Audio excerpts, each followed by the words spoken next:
测试隔热装才不才你摸尾有没有红？是吗？狗摸排气管，他妈脑袋棒死啊！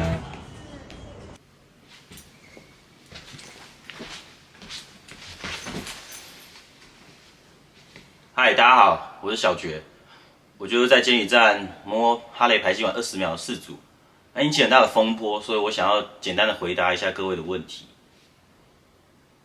第一个，验车主管当下为什么会要求我用手去触摸排气管？那这个我要简述一下经过。我要检验的项目呢，是要由主管检验，就是一般检验员上级的主管检验。那当时主管不在，所以我就只能等他回来，等了1个多小时。等他回来之后呢，他说你车冷了，你去骑热一圈再回来检验。所以我就遵照他的指示，我就骑热了一圈回来。回来之后呢，他就拿出他的测温枪去测排气管隔热装置的头段，测不到东西，所以才有后面他要求我去触摸排气管隔热装置头段的这个要求。第二个，当时主管的态度是什么？其实就像影片中所看到的，不摸就不过，你摸20秒就给我过，这就是他的态度。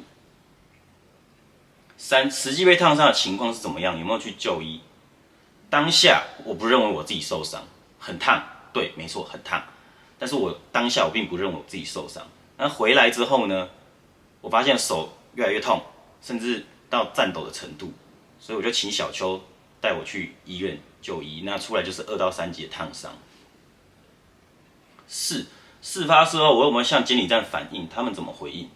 事发之后我就直接进去要求他们告诉我这位主管的名字，没有人告诉我。于是我就要求他们的上级长官下来，他们上级长官下来之后，他们也承认那个就是排气管的隔热装置。第5个，验车主管有没有向我道歉？该名主管，影片中的主管没有向我道歉，但是站长跟副站长有来慰问致歉。6，有没有打算提告？有，我有打算提告。7，希望监理站做出什么样的改进？这部分我觉得该名主管他并不具备摩托车基本构造的知识。那因为一般的检验员都不曾要求我这么做，但是他的主管却要求我去这么做。8，有网友说这是常规的验车流程吗？我验了那么多车，从来没有一次要验温度，更没有说要用手去触摸排气管隔热装置的流程，没有。9，有人说排气管熄火了就不烫，这是真的吗？这就很像是你问我说，在家里面炒菜炒一炒，你把火关了，那你的锅子就不烫了吗？10，有些人认为我自己应该小心，不应该听从他说去触摸排气管的指示。当下对我来说，如果这位主管你对验车流程这些法规的流程的认知是触摸20秒即为通过的话，我为了要合格，我不得不这么做。因为没有人是为了不合格而去验车，每个人去验车都希望合格。我觉得我就简单的回答这10个问题。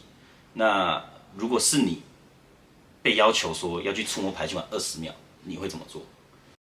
剩下我想当然跟大家聊聊，就是台湾摩托车截至去年底为止1400多万辆，大型重机20多万辆。